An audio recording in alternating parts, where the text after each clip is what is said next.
Xin chào tất cả các bạn. Đây là phần 2. Đây.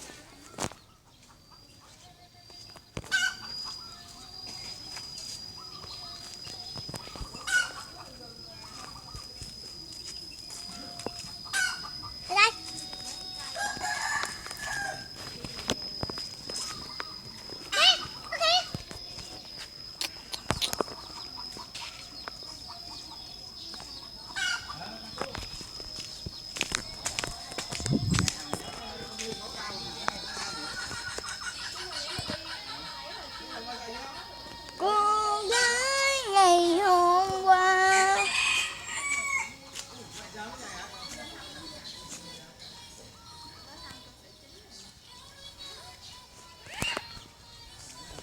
đừng cha na, cô gái ngày hôm qua.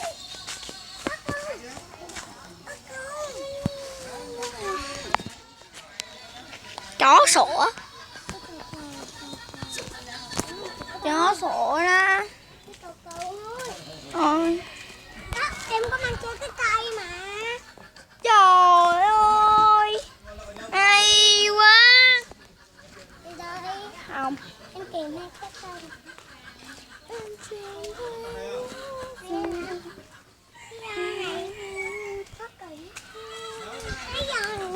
Vì cho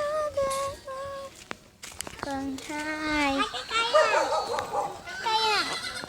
Cái cây nè. Nó sủa. Cây á. Đây đây.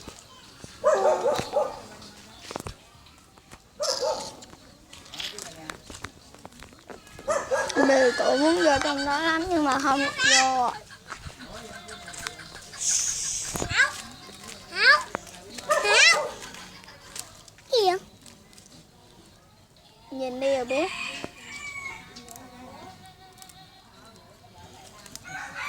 Cái roi này.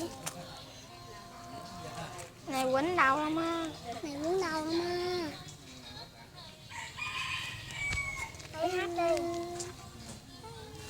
Nói hát, nói gì mà cứng á. Rồi, cứng á. Cô ngày hôm qua. Tiếng gì dễ thương quá ta. Đây các bạn thấy không? Uống nước đâu ai. Nước đâu ai rơi xuống rồi. Gì vậy hả? Con cầm cái cây nữa hả? Gì vậy? Con chụp cái gì Cái vậy? này là cái gì vậy?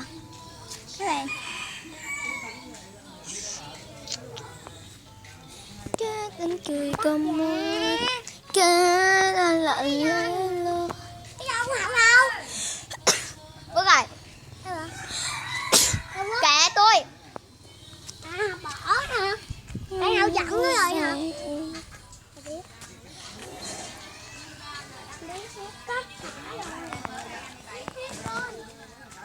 Ê rồi. Mình chết tim. Đây là bờ môi đẹp đẽ. Ô mẹ ơi. Đã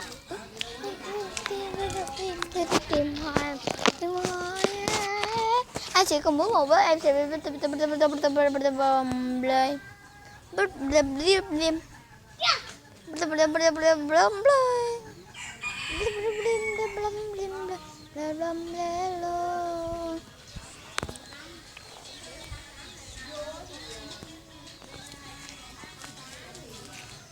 tạm biệt các bạn trong phần 3 nha.